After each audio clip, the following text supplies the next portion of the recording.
So என்ன treatment அப்படின்னு கேட்டிங்கன்னா, கீழ் முதுகில் லம்பார் டிஸ்க் ப்ரொலாப்ஸ் பற்றி நான் பேசியிருப்பேன். அதுக்கு என்ன ட்ரீட்மெண்ட் சொன்னனோ அதே தான். ஸோ ஒரே வார்த்தையில் சொல்லணும்னா பொறுமையாக இருக்கிறது, பேஷன்ஸாக இருக்கிறது. இதுதான் வந்து ட்ரீட்மெண்ட்.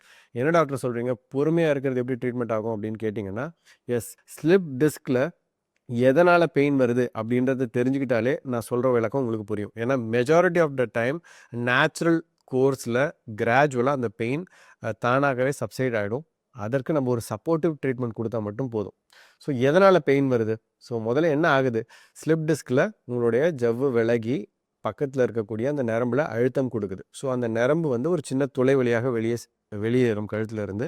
ஸோ அந்த துளை அடைக்கப்படும் அண்ட் அந்த வெளியேறிய அந்த டிஸ்க் ஃப்ராக்மெண்ட் நரம்பில் அழுத்தம் கொடுக்கும். ஸோ வலி ஏற்படுவதற்கு 2 காரணம். ஒன்று வந்து அந்த டிஸ்க் ஃப்ராக்மெண்ட் வந்து நரம்பை அழுத்துறதுனால அந்த மெக்கானிக்கலாக வலி இருக்குது.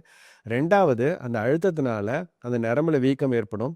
அண்ட் அந்த ஏரியா ஃபுல்லாக ஒரு சின்ன வீக்கம் இருக்கும். இன்ஃப்ளமேட்டரி ரியாக்ஷன் சொல்லுவோம், நீர் கோத்துட்டு இருக்கிற மாதிரி.